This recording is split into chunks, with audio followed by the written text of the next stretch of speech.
Bonjour à tous, donc je m'appelle Damien Chaminade. J'ai un parcours de directeur sûreté pendant à peu près 6 ans et auparavant audit des systèmes d'information dont la partie sécurité informatique pendant également 6 ans. Je vais vous parler d'un projet de déploiement d'outils de vidéoprotection, contrôle d'accès par badge, vidéoprotection, contrôle d'accès par badge et détection d'intrusion. On va passer en revue différents sujets, le contexte et les enjeux du projet et de la société, la méthodologie qui a été utilisée, quels sont également les bilans qu'on peut faire au niveau business, bilan du projet, et puis quelques conclusions pour prendre de la distance par rapport à ce projet. Alors, le contexte initial est relativement complexe. On est dans une société de taille importante, un groupe qui fait face à un nombre important d'incidents. Alors, par rapport aux incidents, on peut donner les exemples qu'on a dans l'actualité, des vols de palettes dans les entrepôts, des vols de palettes durant le transport des produits. On va retrouver aussi des vols d'ordinateurs sur les sites, des vols de disques durs, des vols de serveurs, des cas de vandalisme, des gens qui rentrent sur les sites pour aller fouiller les poubelles. On a plein de choses intéressantes dans les poubelles d'une entreprise. Des agressions de salariés, soit agressions entre eux, soit de la part de gens qui viennent de l'extérieur. Et puis également des problématiques de fraude. Ce que je peux donner comme exemple, c'est un exemple très courant au niveau des déchets, déchets de cuivre. On va avoir des gens qui vont venir avec un camion pour récupérer une benne.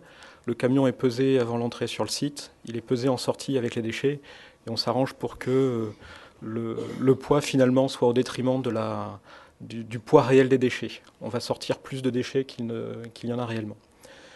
Voilà, donc ce sont quelques exemples d'incidents.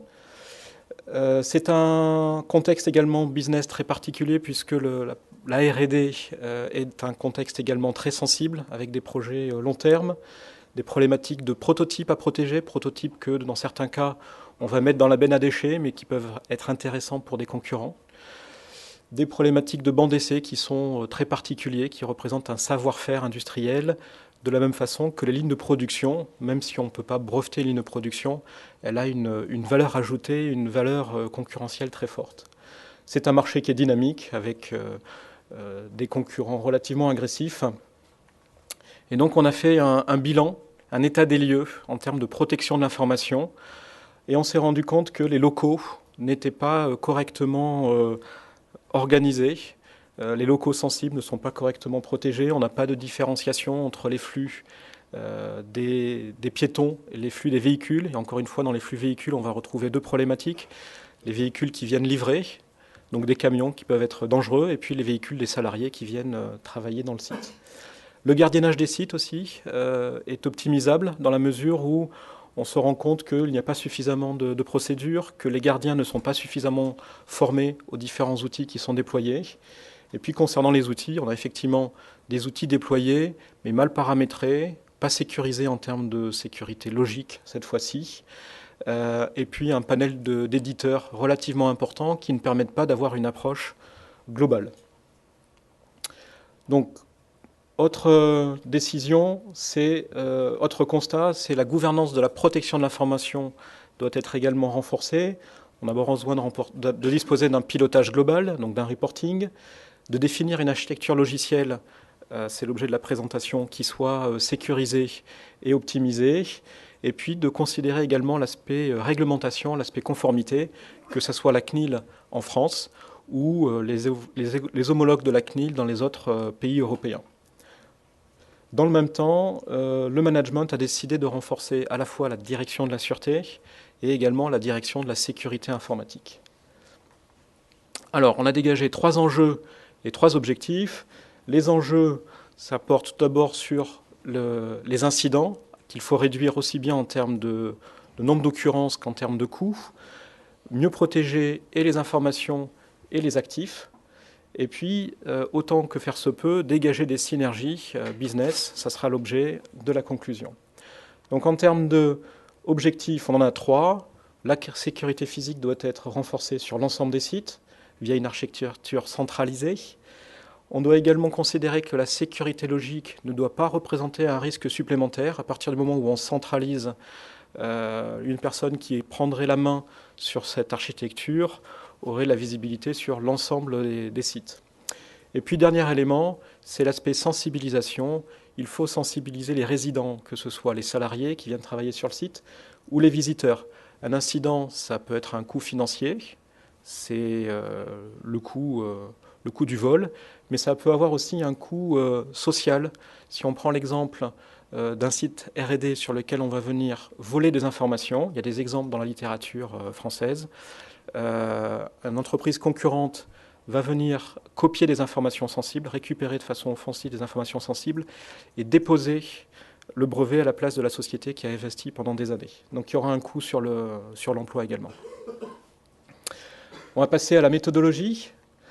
Donc une méthodologie tout à fait classique en termes de gestion de projet. On va retrouver les grandes étapes. Il y en a deux qui sont originales et sur lesquelles je vais insister.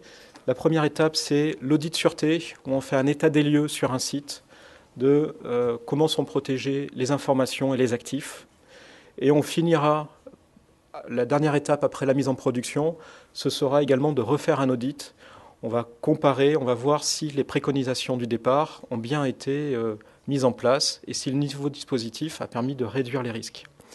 La deuxième étape, elle est originale, elle est réglementaire, c'est consulter les représentants du personnel, puisque en France comme en Europe, dès lors qu'on déploie une solution de vidéoprotection et dans certains cas de contrôle d'accès, on doit consulter les représentants du personnel. Voilà. Donc c'est soumis à vote. En termes d'architecture, on va retrouver deux niveaux. La partie architecture centrale avec un serveur qui consolide les informations, qui est un réplica des informations qu'on retrouve au niveau local. Donc au niveau local, on va retrouver un serveur contrôle d'accès, détection, intrusion et un serveur vidéo. Le serveur vidéo est interfacé avec le contrôle d'accès et l'intrusion pour des problématiques de remontée d'alarme. Aujourd'hui, avec une caméra, vous pouvez définir un masque dans le champ de la caméra en disant, voilà, je considère que dans le champ de la caméra, entre 6 heures du matin, ou plutôt entre 23 heures et 6 heures du matin, personne n'est censé accéder à l'entrepôt. Si la caméra détecte un mouvement, elle va déclencher une alarme. Un autre exemple, ça va être la lecture automatique de plaques d'immatriculation. La plupart des logiciels aujourd'hui permettent de le faire.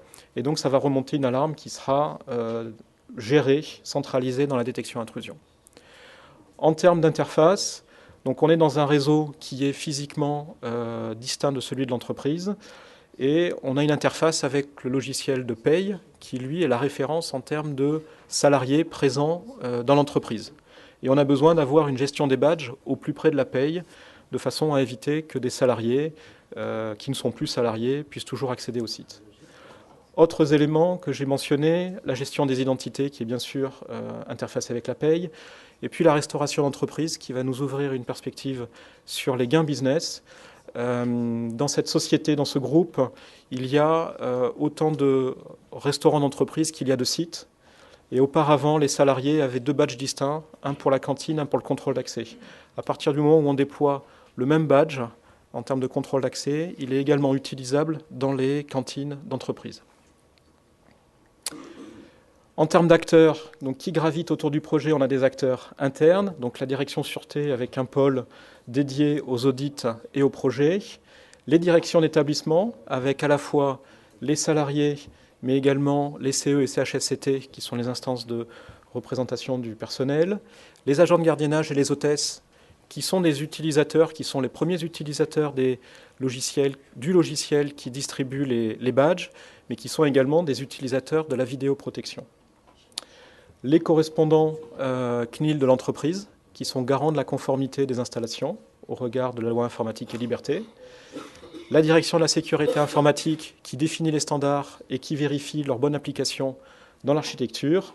Et puis en externe, les intégrateurs de solutions, installer des caméras, installer des lecteurs de badges, ça nécessite des compétences aussi bien en informatique qu'en électricité, courant fort et courant faible. Voilà. Maintenant, en termes de bilan du projet, on avait identifié des gains en amont, et puis il y a des gains qui sont apparus en fin de projet qu'on n'avait pas été identifiés. Ce sont les bonnes surprises. En termes de sûreté, on a renforcé le dispositif puisque notre architecture a été déployée sur 90% des sites. Les 10% des sites correspondent à des sites qui sont de toute petite taille, avec un enjeu sûreté relativement faible. On a réduit le nombre des incidents de plus de 70%, notamment parce que la vidéo a un aspect dissuasif très fort. L'analyse post-incident a été facilitée par rapport au vol qui était remonté. Le fait de disposer d'outils sur le contrôle d'accès, l'historique des accès sur un site et l'historique de la vidéo permettent de mieux analyser les incidents et d'avoir un taux de résolution des incidents qui soit beaucoup plus élevé. On dispose également d'un reporting qui est centralisé dans la mesure où on a le même outil sur l'ensemble des sites. Ce sont les mêmes indicateurs qui remontent.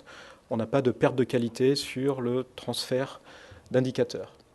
En termes de gains qui n'avaient pas été prévus, on a le renforcement de la communauté des experts sûreté et sécurité, puisqu'en plus d'avoir un outil unique, on a déployé des procédures qui sont uniques, donc ils parlent désormais le même langage.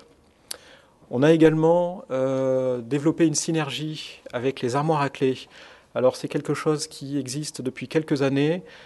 C'est une armoire qui s'ouvre avec un badge et qui permet à l'hôtesse d'aller récupérer les clés auxquelles elle a besoin d'accéder, à la femme de ménage de récupérer les clés de sa zone, aux agents de gardiennage de récupérer les passes. Et le badge de contrôle d'accès permet d'ouvrir l'armoire et permet de gérer des droits d'accès en fonction des clés auxquelles on a besoin d'accéder et auxquelles on n'a pas besoin d'accéder. En termes d'architecture, on a bien déployé une architecture sécurisée par rapport aux standards du groupe. On a également séparé le réseau d'entreprise du réseau sûreté, ce qui a eu un impact sur l'optimisation de la bande passante sur le réseau d'entreprise, puisque la vidéo n'était plus utilisée dans le réseau de l'entreprise. Enfin, elle ne transitait plus par le réseau de l'entreprise. En termes de sécurité physique, on a aussi sécurisé les locaux informatiques en les équipant de lecteurs de badge, de caméras à l'entrée et dans certains cas de détecteurs d'ouverture des armoires en couplant ça avec un créneau horaire. Au regard des ressources humaines, on a facilité les mobilités, les visites des salariés entre les sites, puisqu'il y a un même badge qui ne donne pas automatiquement accès à l'ensemble des sites, mais qui est référencé dans une même base de données. On a également une procédure facilitée de l'arrivée des salariés et des départs, sachant qu'on a mis dans la même procédure tout ce qui est restitution du badge, restitution de l'ordinateur personnel, de la carte de paiement d'entreprise, etc., etc. On a également déployé sur l'ensemble des sites donc, un badge unique, ce qui a permis de renforcer l'appartenance à la société qui, dans le même temps, réduisait le nombre de marques et d'entités légales dans le groupe, donc sentiment accru d'appartenance. Concernant les coûts, on est passé de 6 éditeurs de solutions à un seul éditeur, donc forcément il y a eu un impact, notamment sur la partie maintenance. Le coût des incidents a été considérablement réduit. Sur certains sites, on est à plus de 95% des sites qui avaient eu des incidents majeurs. Et puis, autre gain non prévu, à l'occasion d'audits périodiques de la part des assureurs, les assureurs nous ont indiqué qu'ils considéraient que désormais nos sites étaient mieux protégés. Donc les risques étaient beaucoup plus faibles et donc réduisaient notre prime d'assurance dans nos contrats. Et on est de l'ordre du million d'euros dans le cas présent. Autre aspect, c'est l'utilisation du badge pour aller chercher un document qui a été imprimé. Ce n'était pas un objectif identifié en amont. La direction informatique est venue nous voir en nous proposant cette solution. L'avantage, c'est que quand vous devez passer votre badge sur l'imprimante, finalement, vous ne venez retirer que les documents dont vous avez réellement besoin. Donc il y a un gain au niveau papier qui est faible, mais qui a un gain important. Un gain plus élevé, c'est au niveau des notes de frais. À partir du moment où, avec un badge unique, vous pouvez aller dans différentes cantines, vous ne mettez plus le repas pris dans un autre site en note de frais, puisque vous bénéficiez de la subvention patronale en prenant votre repas. Au niveau de la conformité, le fait de centraliser l'architecture, de nommer un chef de projet conformité, on a obtenu un gain immédiat de 100% de conformité sur l'ensemble des sites.